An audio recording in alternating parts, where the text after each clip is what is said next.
हुन्छ सम्पूर्णलाई जय मसी। यो समय चाहिँ म विशेष गरी यो घडी यो समयहरूमा हेर्दै गर्दाखेरि चाहिँ जवानहरूको लागि केही कुराहरू चाहिँ भन्नलाई एकदमै मन लाग्यो, किनकि आज जवानहरूको बिचमा चाहिँ कस्तो प्रकारको समयहरू भइराखेको छ भन्ने विषयमा विशेष गरी पहिलो तिमोथी 4:12ले भन्छ जवान मान्छेको जीवन चाहिँ कस्तो हुनुपर्छ है।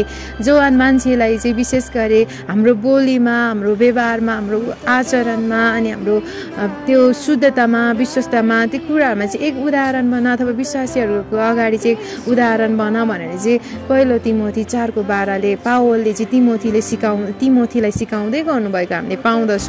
आज हाम्रो जीवनमा पनि हामी विश्वासीहरूको अगाडि मात्र नभएर हामीमा साथीभाइ अथवा हाम्रो मण्डली परिवार अथवा छरछिमेकी समाजमा रहँदै गर्दा एउटा बोलीमा, विश्वासमा, आचरणमा है हरेक कुरामा चाहिँ एउटा शुद्धतामा भएर चाहिँ हामी एउटा उदाहरण बन्नुपर्छ भनिकन चाहिँ म एउटा उत्साह दिन चाहन्छु, किनकि रोमी 12:2ले पनि भन्दछ हामी चाहिँ संसारको ढाँचामा नचलिकन चाहिँ एउटा परमेश्वरलाई मनपर्ने जिउँदो बलिदानको रूपमा चाहिँ हामीले हाम्रो जीवनलाई चाहिँ परमेश्वरमा अर्पण गर्नुपर्छ भनिकन पनि भन्न चाहन्छु।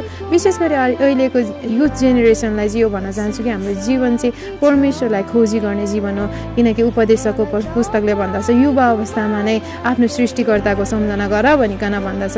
आज यही उत्साह दिन्छु तपाईहरुले पनि विशेष गरी परमेश्वरलाई चाहिँ खोजी गर्नुपर्छ भनिकन चाहिँ भन्न चाहन्छु। हामी प्रत्येक चाहिँ परमेश्वरको एउटा असल छोराछोरी भएर जिउनुपर्छ भन्न चाहन्छु प्रत्येक जवानलाई। हुन्छ, धन्यवाद, जय मसी।